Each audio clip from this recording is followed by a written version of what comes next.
मैं हूं आपका दोस्त अजय प्रदीप और आज हम बात करेंगे कि पेट में कृमि रोग के बारे में।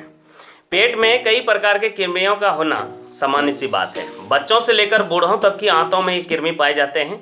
इन कृमियों के कारण सैकड़ों लोग प्रतिवर्ष मौत का शिकार हो जाते हैं और सैकड़ों ही अन्य रोगों की गिरफ्त में भी आ जाते हैं। पेट के कीड़ों का मनुष्य पर आक्रमण करने का प्रमुख कारण है स्वच्छ पीने के पानी का अभाव, दूषित एवं अशुद्ध खाद्य पदार्थों का सेवन तथा शारीरिक स्वच्छता के प्रति उदासीनता होना।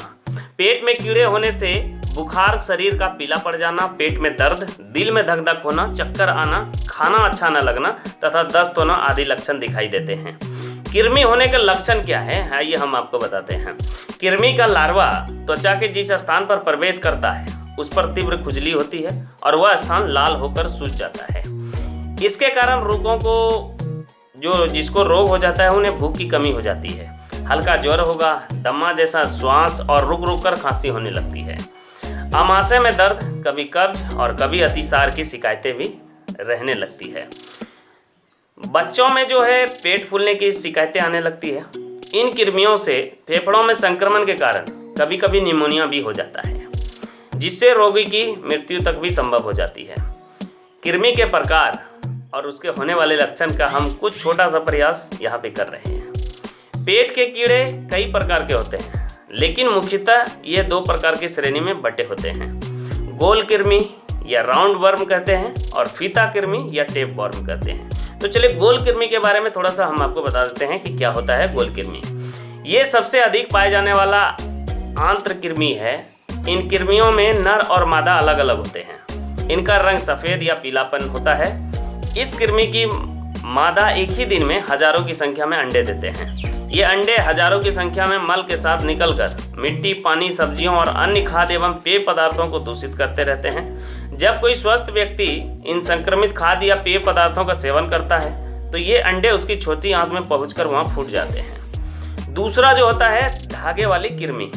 सबसे अधिक व्यक्तियों में इसी प्रकार के आंत कृमि पाए जाते हैं। इन कृमियों का अधिकतर आक्रमण बच्चों पर ही होता है।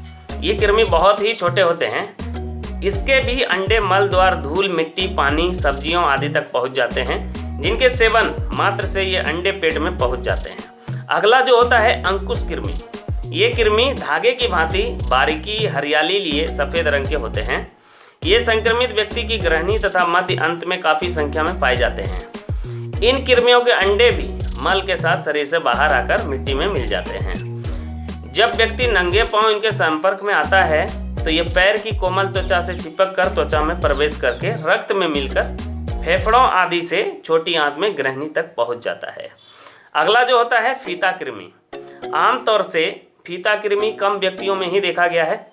जो लोग मांसाहारी हैं और गाय या सुअर के मांस का उपयोग करते हैं उन्हें भी ये कृमि पाए जा सकते हैं। ऐसा माना जाता है कि कृमि इन दो पशुओं के शरीर में अपने जीवन का मुख्य काल व्यतीत करते रहते हैं।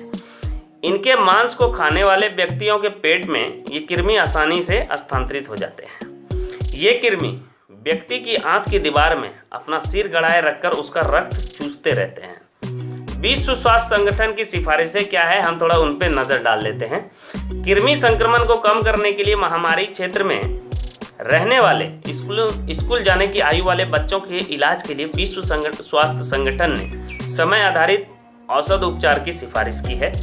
संगठन का कहना है कि पूरी दुनिया में स्कूल जाने की आयु वाले संक्रमित बच्चों की संख्या लगभग 600 मिलियन है, जिनकी डीमॉर्मिंग करने से स्कूलों में उनकी उपस्थिति बढ़ेगी, उनका स्वास्थ्य ठीक होगा और वे सक्रिय होंगे। अधिकतर प्रकार के कृमि मुंह से लेने वाली दवा से मर जाते हैं। यह दवा बहुत सस्ती है और उसकी एक ही डोज दी जाती है। पूरी दुनिया में अभी भी हजारों लाखों बच्चे ऐसे हैं जिन्हें कृमि संक्रमण का जोखिम है। सरकार की पहल क्या है, आइए हम जानते हैं उसके बारे में। राष्ट्रीय ग्रामीण स्वास्थ्य मिशन के तहत स्कूल स्वास्थ्य कार्यक्रम चलाया जा रहा है।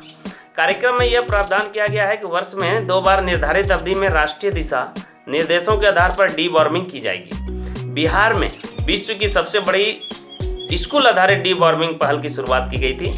दिल्ली सरकार ने भी इसी तरह के अभियान चलाए थे। विश्व स्वास्थ्य संगठन के आंकड़ों के अनुसार 1 से 14 वर्ष आयु वाले लगभग 24 करोड़ बच्चों के आंतों में पलने वाले परजीवी कृमियों से प्रभावित होने का जोखिम है।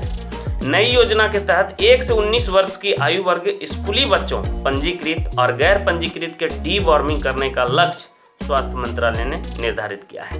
तो इन छोटी छोटी चीज़ों के साथ साथ आप अपने दैनिक जीवन पर इन कृमि जैसे रोगों से बचा जा सकता है। इसके लिए उचित सलाह अपने डॉक्टर के साथ जरूर ले लें। और अगर आपके बच्चे में इस तरह की कठिनाई आती है तो जल्द से जल्द इसका निराकरण करें, ताकि आपके बच्चे का भविष्य सुधर सके।